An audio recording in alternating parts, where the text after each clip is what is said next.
the gym of the future will change the future of healthcare, because the proactive nature of what we're trying to do and the people that want this is going to allow this paradigm shift in how medicine is actually delivered, how their values are going to be created in this new kind of model.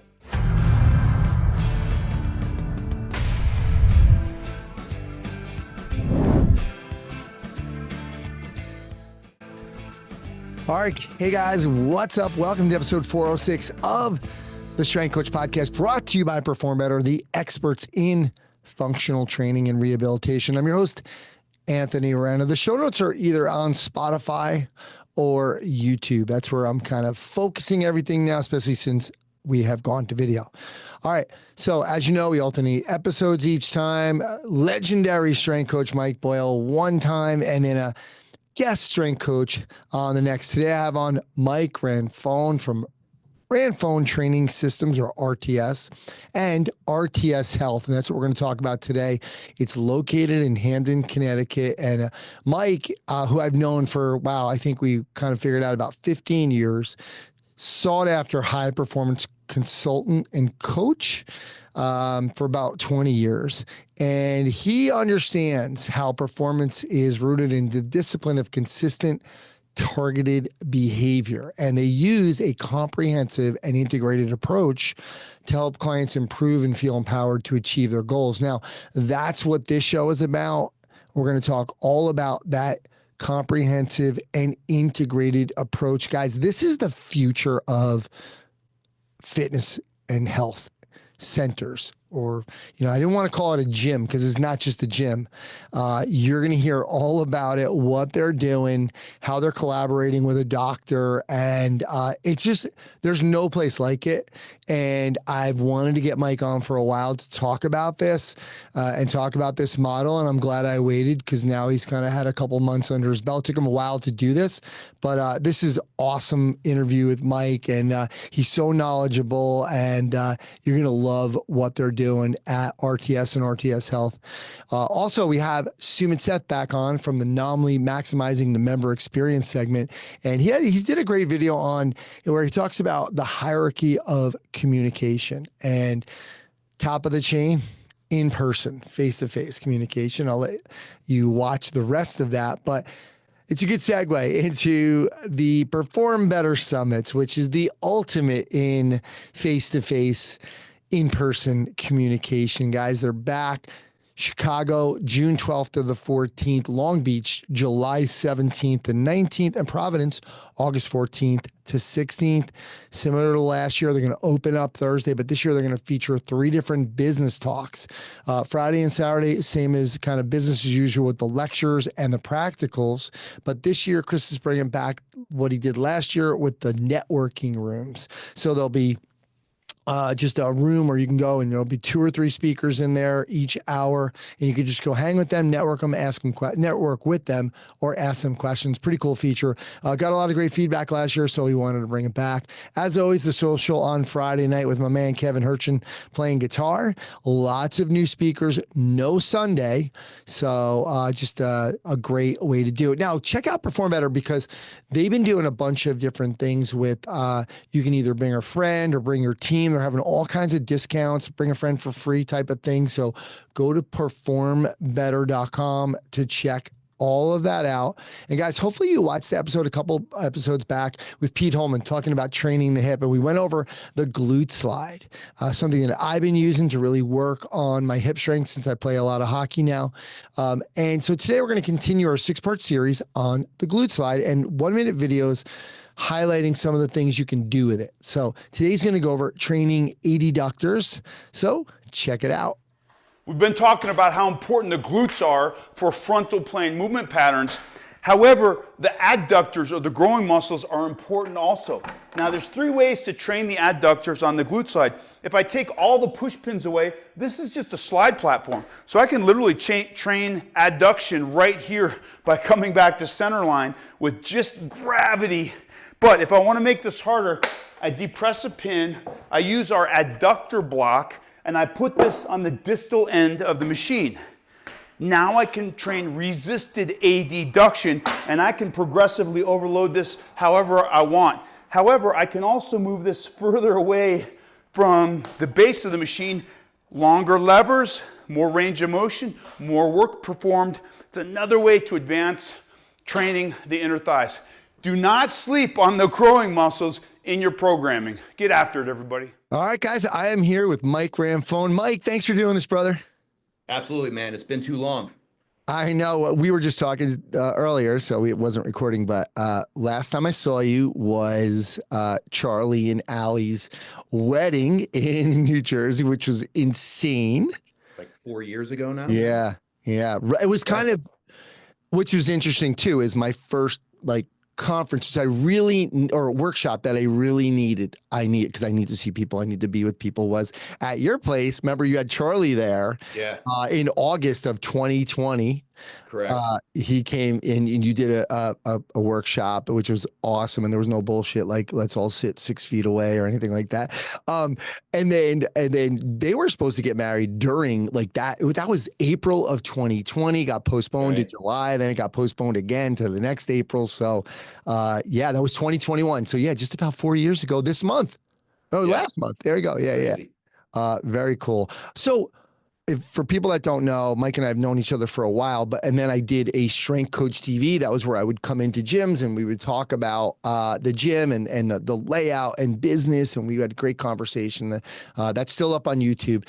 But Feels like forever ago, man. I know, Like I know it eight does. years. I know it was 8 years ago. Jesus Christ. And so I've been following all your stuff, watching your facility grow, and watching what you've done lately just blew my mind. And I've kind of been like, wow, as you've been posting on this, and your partner, I apologize, I forget his name, your partner, the doctor. Marco, Dr. Lujic. Yeah. Dr. Marco, Dr. Lucas. So all the videos that you put on with him in social media, and I think I told you I do like Inside Tracker the last couple of years to get my blood work, and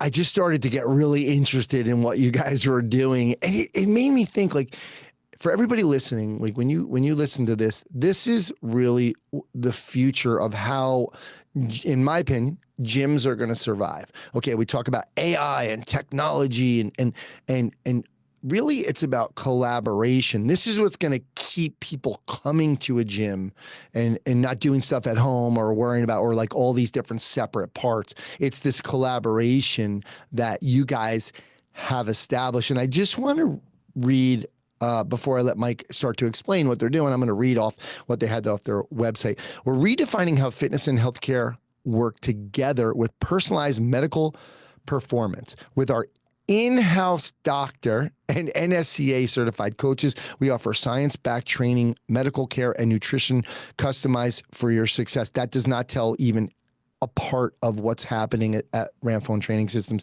So they're doing blood panels. They have it in-house. They do IV nutrient therapy. They have a DEXA scan, VO2, Wavy, which is some brain scan stuff. I had to look that up, by the way. Yeah. And they have different programs. So for me, Mike, I'm doing my blood panels through Inside Tracker, and I go to another place for DEXA scan because VO2 max I do at Lifetime, and so all these separate parts, it's tough. And what happens is you lose track of it. And then you start to like, for example, like maybe I don't have somebody pushing me on the blood work except for my own, health, and so maybe I might not go every 6 months. I might do a year, or DEXA. I'm like, oh yeah, I need a DEXA. I forgot about that. Or should I do my VO2 max again? So having this all in one place is mind blowing for me. So talk to everybody about Ranfone Training, like what you guys have done and how you changed the model.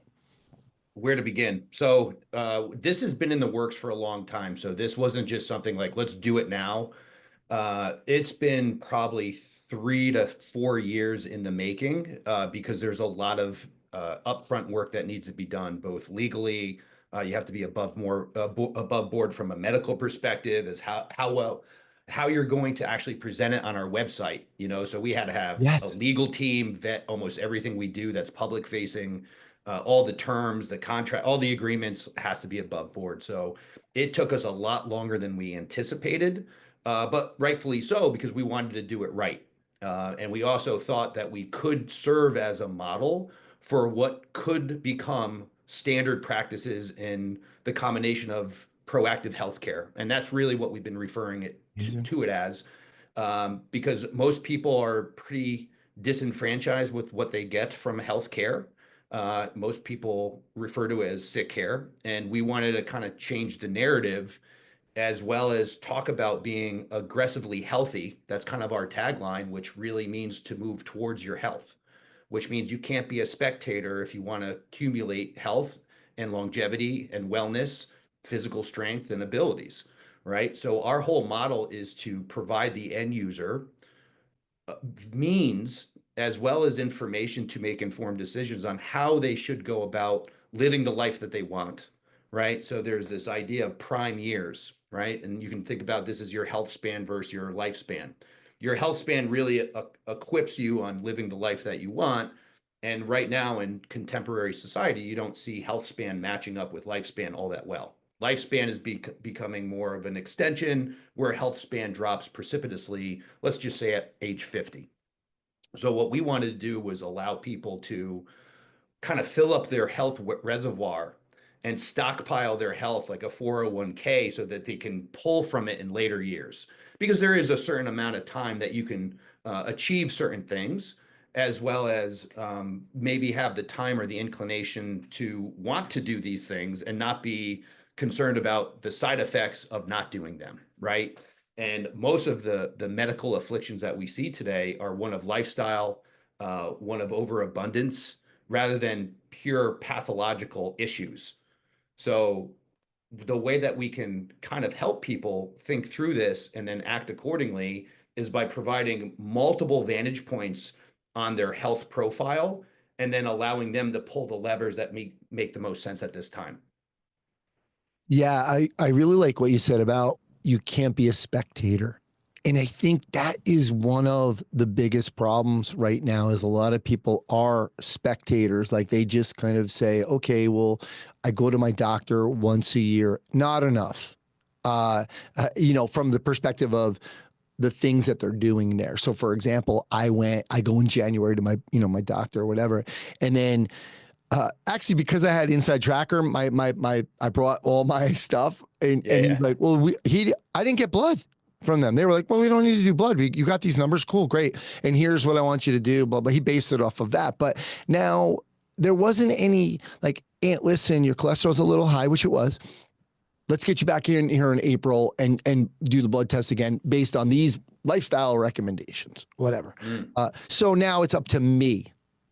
So most people would just say, okay, look, I'm gonna great. Next year I'll test this again because he didn't say anything. He didn't say come back in 6 months or 4 months or whatever. So to me, that's where a lot of people now are going to be that spectator. So I just love that you said that. And I know that like this is really interesting to me because now that's what I was wondering about getting the in-house doctor. And I'm like, what are the insurance implications, the legal implications? And so Mike, talk to me about maybe like, was there a moment where you were like, well, maybe we'll have the doc rent out next door and won't put him in house and we could still work together? Talk to me about how this is working and how that happened, or what did you have to do to get this doctor in there? So first and foremost, Dr. Lujic and I have been friends since 5th grade. Oh, wow. So Okay. we've been lifelong friends, and we always talked about doing stuff together, as kids, whatever. So he went to the, normal medical school route, was a very good general surgeon, probably the top general surgeon at a hospital in Connecticut. But a couple of years ago, it was actually right before the pandemic, he was kind of at the crossroads of his own health and wellness journey. He was overweight, on medications, felt like crap, overstressed, overworked. And he finally, it's not like he didn't know what I did, right? But he finally came in and committed to investing in his health. Yeah. So fast forward, he had a fantastic transformation. The guy looks like, he's jacked out of his mind. He works his ass off. But more importantly, like he started to see his family life improve. He felt better as a father, a husband. His productivity at work went through the roof. Like, so all these side effects from the change of him investing in himself started to emerge. And he was kind of at the, and I don't want to speak on his behalf, but he was kind of at the crossroads of his career where he was like, I have a moral dilemma. Like, I don't feel like I'm practicing medicine the way I should. And to his own credit, he's like, I'm getting out of the hospital system because I'm going to do it better. And that was really the impetus behind us trying to figure out a working model where this could coexist in one place. And another thing that we talk about is I think the gym of the future will change the future of healthcare because the proactive nature of what we're trying to do and the people that want this is going to allow this paradigm shift in how medicine is actually delivered, how their values are going to be created in this new kind of model. So he basically left his job. We figured out like all the legal perspective and all the constraints beforehand, but then he left his job and he literally opened up a practice in the gym. And we have a whole section of the gym built out for him.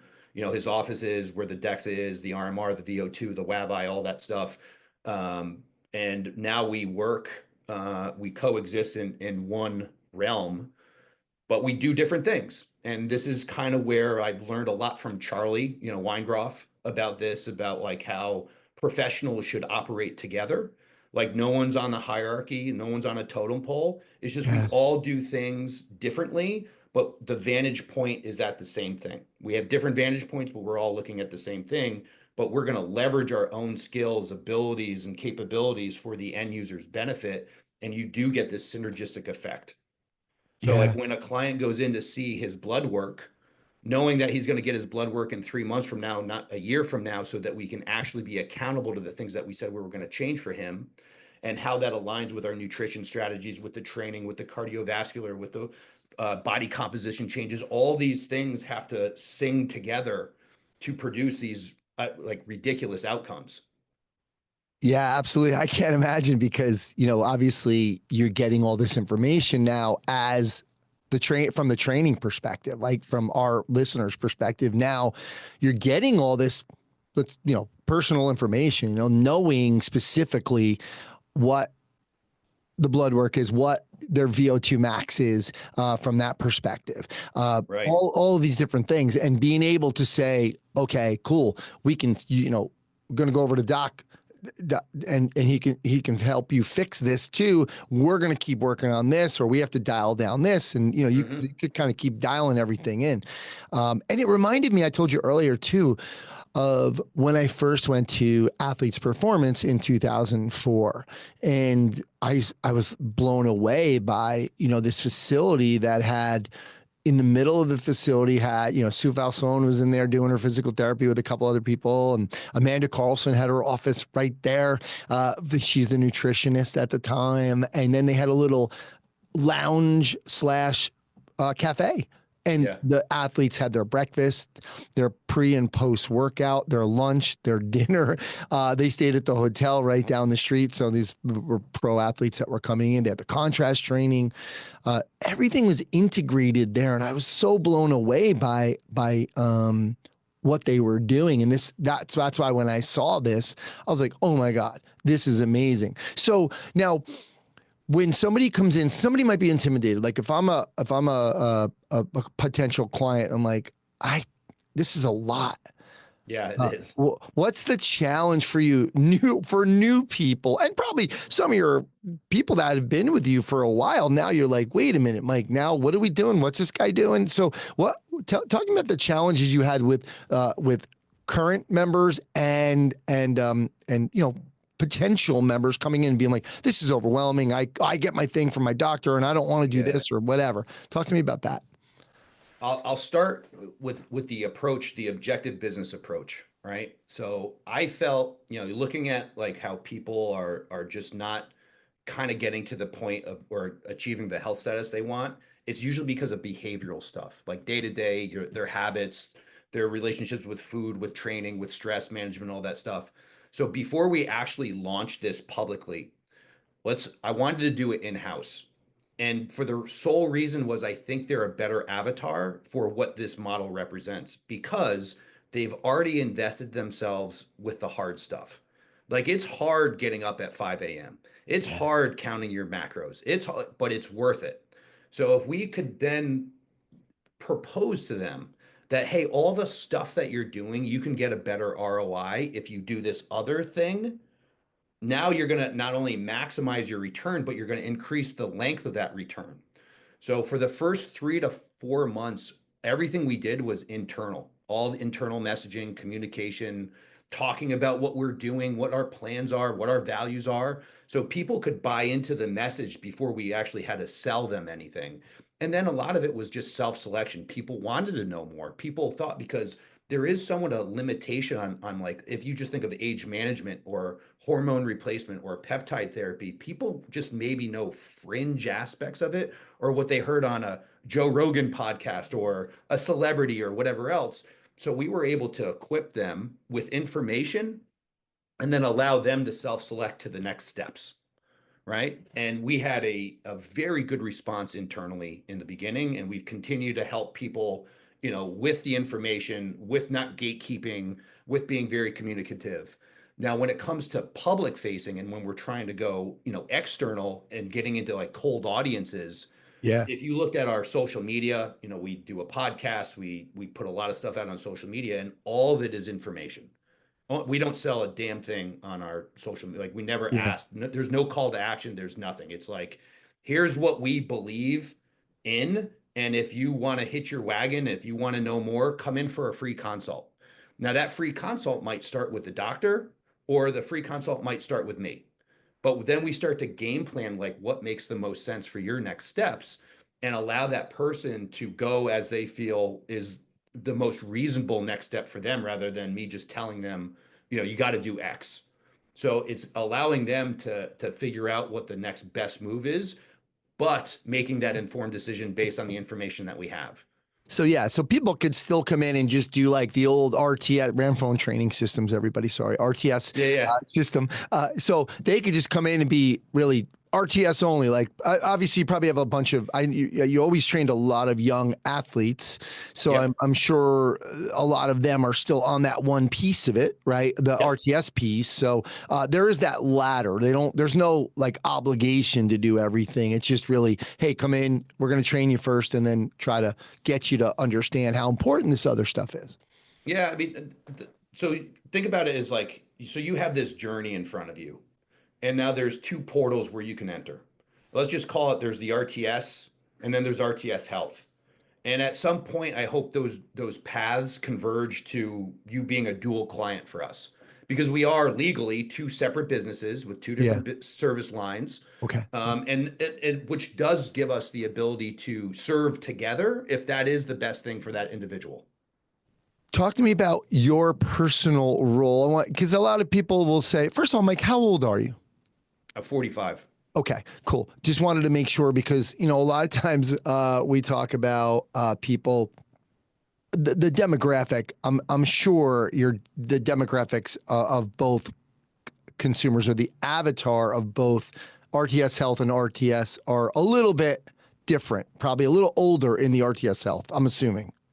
Am I? Yeah, I mean, if we kind of removed like our athletic development population, Yeah. like we do have a fairly robust adult fitness clientele at this Okay. point. Yeah. We're probably almost like 70-30, whereas 7-8 years ago we were like inverted.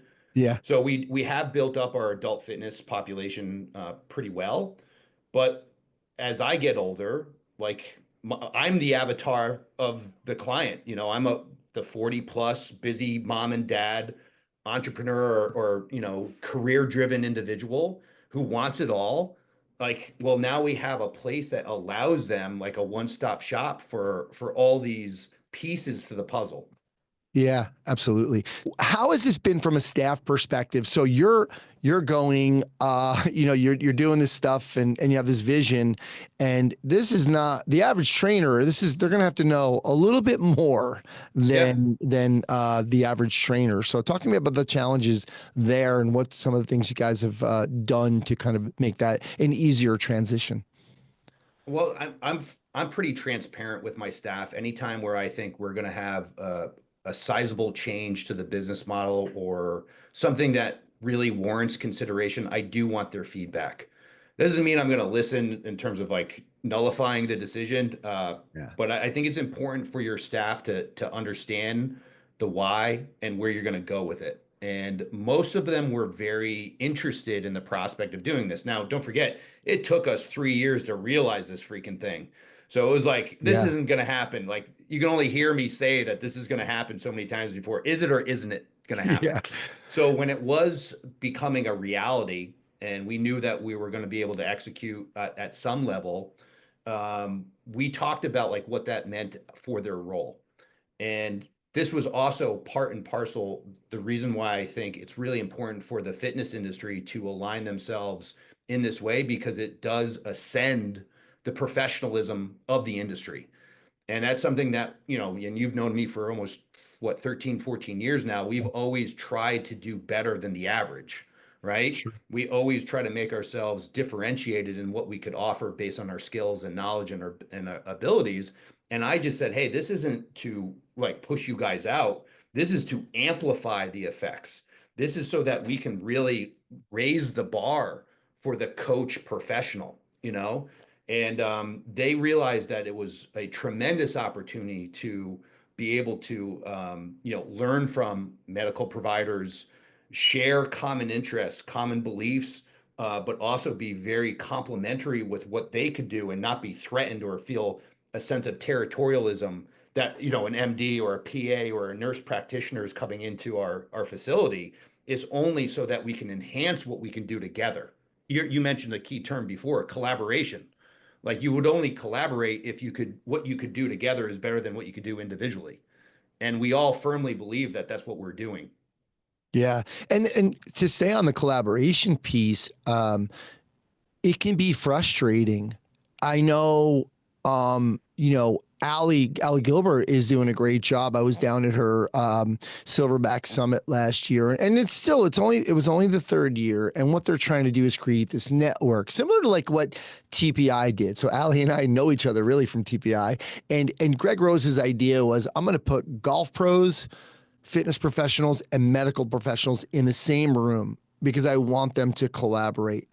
Mm. But at the same time, so then, the next step was if you want to get to level 2, you have to collaborate with one of them. So if you're a fitness pro, you have to go and collaborate with a golf pro on a case study. And then for level 3, you had to collaborate and kind of start to build your team.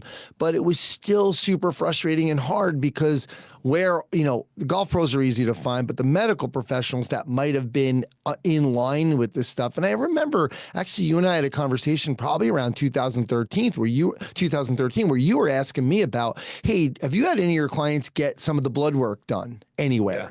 Because we're having a hard time on like kind of delivery and their, frustration and like the results. Was this born out of a lot of frustration with the current or past collaborations that you've had? Definitely, there was an element to that because, and I don't want to speak in broad strokes here, but aligning yourself with medical personnel can be really difficult. Yeah. And I do think there is some ego to that. And that's even before we got into this approach. It's just like the orthopedic people that we'd work with or physical therapists. Some just like look down at you for just being a trainer, right? Yeah. And that's why it's so important for someone to value you and that reciprocity of like we're a shared value to the end user. And again, like we do different things, but we enhance what we can do together by working together. So part of it is like finding reliable, dependable people that are really there to work with you, not just like get kickbacks or, a referral play here and there. Like that's Yeah. not what I was looking for. Like, Yeah. so we wanted a system that really does feed off itself and enhance the capabilities of each professional rather than it just be a referral play. Yeah. Talk to me about some of the success with the people that are really full in and for you, that's like, for example, Yeah. your people that have come in and now they're doing the getting the blood work done, and they're getting, now the DEXA, and they're kind of like full into some of the RTS health from the training perspective. Again, like I want, Mike Ranfone, the trainer's perspective, like, oh, shit, this has been awesome from this perspective. What have been some of the really good highlights of people who are, all in? Just from the results, I think some of the people, and again, I don't want to speak on behalf, but this is what I've been observing, is that people are achieving newer levels or higher levels of output, performance, and health into their 50s and 60s. Yeah. And I think it created such a mindset shift, because, like, listen, we're none of us are immune to our age. At some point, it does creep in your head, man, is this how I'm supposed to feel? Now that I'm 50, now that I'm 60, am I just getting old? And I think it's given them a renewed commitment to themselves, and they're looking forward to aging differently because of what they're now achieving, which maybe they just didn't think possible. And that's the power of belief, right? Like, does the belief serve you moving forward? And I can say that operationally, people's headspaces are changing. And yeah, the outcome measures, whether it be body fat or cholesterol or blood pressure, are all parts of that.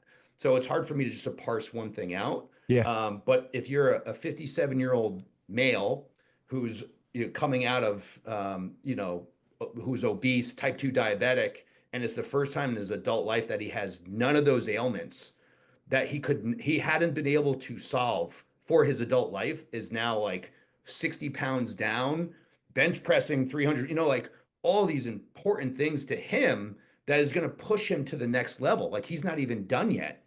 So that to me is like this, the best story isn't even written yet. And I find a lot of fulfillment in that. Yeah. And I think we're seeing a lot of two things that I want you to touch on. We're seeing a lot of the hormone therapy replacement, Yep. right? The TRT, right now. And we're seeing the GLP-1 type stuff, Mm-hmm. right? Now, so does Marco, can he prescribe the GLP-1, right? Yeah, he can, right? Yep. Okay, Yeah. cool. So I just think that's, from my perspective as a trainer, I'm kind of like, I don't have that doctor that Mm. is, that I'm aligned with, that's saying, okay, yeah, we're going to prescribe GLP-1. We're going to work together to get this client in better, because, from everything that I've heard is everybody that's on GLP-1, you can lose muscle mass, et cetera. And it's not going to help you unless you're doing some strength training, et cetera. Correct. And same thing with the TRT. Just because, you're on TRT doesn't mean that you're optimizing it just from getting it, right? So, Correct. talk to me about how that's worked for you guys within your system of from those two perspectives, TRT and GLP-1. Has it been easier for you? Has it been like just, like being able to have that doc there to help them answer those questions? Well, it's undeniable the power of accurate medical intervention, right? Mm, And especially when it's performed in conjunction with training, nutrition, and all these other things to amplify. That's why, like, I hate to sound hokey when I say this, but the synergy that is created by these strategies and tactics used together are amazing. There's also something to be said, because a lot of resistance about any medication, not just the ones that you mentioned, is yeah. how long do I have to be on this? Like, do I have to be on a GLP-1 forever, and not knowing the consequences of long-term use and stuff? It's like, well, if we can just use it as a supplement to get to where you need to be so that we can normalize your blood work, we can normalize your body comp, then now you have the skills and abilities to preserve that, because you've learned the nutrition, the training, the stress management, the sleep patterns, all these things that are the long-term fix. We just use these as, again, an amplification to get you there sooner, and maybe with a little bit more ease or a little less resistance, because we are working against some of your maybe natural physiology.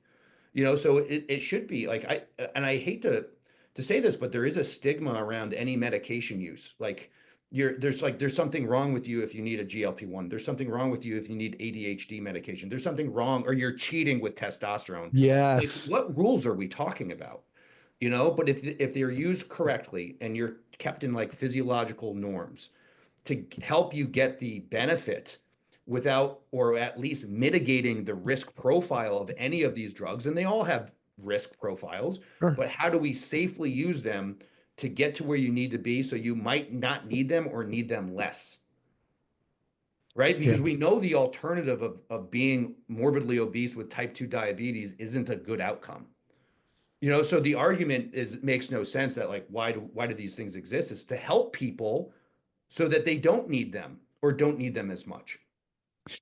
Yeah. And that's where I'm really excited about what you're doing, because I think this is the solution. I have to be honest, right? Before I, had Allie, Allie's been doing this for a while, but I was skeptical for a few years, right? Because Allie rented from me, from my place in 500 Fitness in White Plains, and 2014 for the whole year, and she was working with a doctor at the time on this stuff. It was the very beginning of her being part of that, right? And Yeah, so I I remember was that. there for that, and I've always been skeptical with that. Like, oh, I don't know, it's cheating again. And then over the years, having Allie on the show to kind of explain it, and then going down to the Silverback Summit, and you start to realize like people are coming in their 20s and their testosterone is like 200. Yeah. It's crazy. And then, you know, fortunately for me, I'm Italian, so I'm still up there. You know what I mean? And so I have to be honest, I was wearing that like a badge too, because I'm 58 and I don't take any medication. All right. And let's be honest, so a lot of that's genetic, but there's a lot of things that I've been doing for the last Yeah. 20 years that have been helped me, keep my weight down. And after reading, Peter Attia's book to kind of realize how much the obesity thing leads to so many other things. It's almost like the catalyst for the four horsemen that Peter talks about in his Yeah, book, right. right? Is the weight piece of it. And then so I've kind of come around to being like, yeah. So I used to be like, never, I'm never, because I wore it as a badge, being 58, being in my mid 50s. I was like, oh, I'm not, I don't take anything and I don't ever want to take anything. And then I started to learn a little bit more about it. I'd be like, all right, well, maybe it's, if my testosterone was down, and it actually was, it went down like 200 points last year. And so in June, it was June, I got it done. And let's say it was like 625 or 650, and it was at 850. And I drastically cut drinking in July, starting in July. And it wasn't just the drinking though. I wasn't drinking that much anyway, but I drastically cut, and I really focused on sleep. I already had the exercise piece. I move 12, 13,000 steps every day. I ride Yeah. my bike to work. I do whatever, right? I take the stairs, live on the fourth floor. I do it 4 to 5 times a day, blah, blah, blah. But it was the sleep for me that I felt like really carried me over to the next step, and really starting to track some macros, et cetera, is the same thing. But I think for me, that was the start of like saying never say never, because, I started to learn that there are people out there that, they have really low, and I got it back up. So in January I did the test again and it went back to 850. So Oh, wow. those interventions, and that was really from Ali saying, like, look, we don't put everybody on TRT right away. If they Right. come in and they need it, we say, no, no, no, no. First, we're working on the lifestyle stuff. Yeah, yeah. We want to get you down to 15% body fat. We want to really focus on sleep and track your sleep.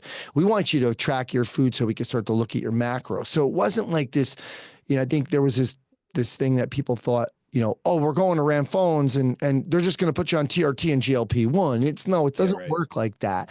And so I love that. That's why I feel like this is the future. Like it's all in-house. And we're seeing these things. Like I told you, I'm a little confused about it.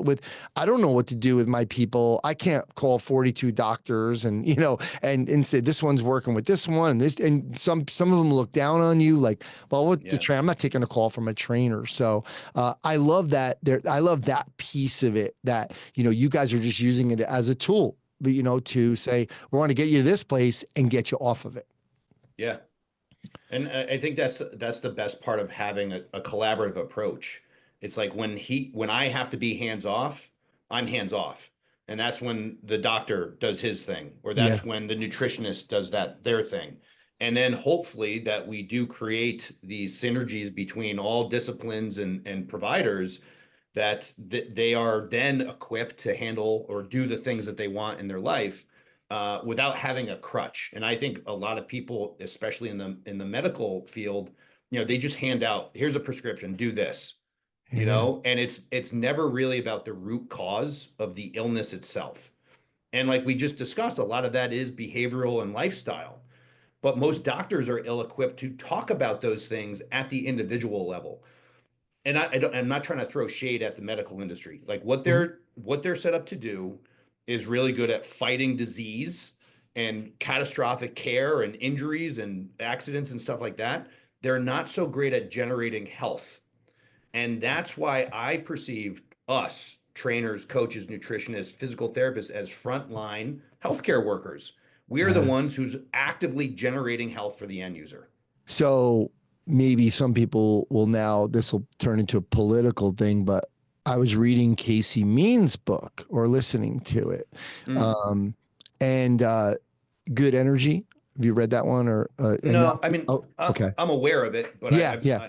And but the number one thing, or listening to her on Rogan, like she was basically saying, like medical school, we basically had like one class on nutrition, and yeah, so that really made me understand, like, wow, where they're coming from. Geez, like you said, not to throw shade on them, it's just not their fault. They're like very well-meaning people, but yeah, again, going back to my doctor is saying, hey, look, stop eating processed foods and, try to do this and try to do that. But like, I haven't heard from him since then, right? That was yeah, yeah, January. And I haven't heard from him. And so to your point, we're the front line. We need yeah. to, Mike, what is your role right now? You personally, like, what are you doing? Like you said earlier, they either need to go to the doc or they need to see me. Are you still, talking to people like that piece of it? Are you training? What are you doing at Yeah. RTS? The majority of my week is spent as the operator, so I'm just making sure like the pieces are effective, and Yeah. how do we drive more efficiency? Because we essentially do have two businesses, and a lot of it is like, well, some people start in different places, some people want both, so how do we allow that service line to exist better and provide a better experience? Like the results are there. Like if you're doing the work and you're listening and adhering to the guidance, like those results will come. How they experience those results is something that really becomes, a key focus of mine in terms of the operational complexity that I have to sift through. So that might start with how do we actually generate leads? How do we nurture leads? How do we do a consult and sell someone into this package? How do we place them in a tiered service?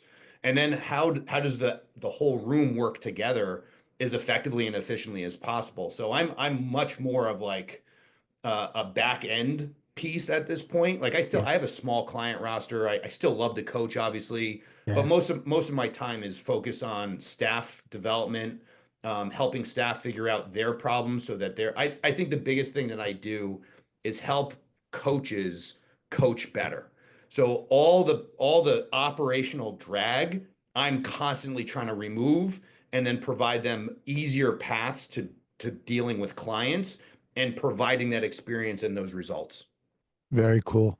So let's finish up with really the piece that for you right now, what you're looking to do better. What can you guys do better? What's the challenge that you've had with this that you've had to overcome or really feel like, hey, we need to do this a little bit better. This is not working, or where do you go from here, Mike?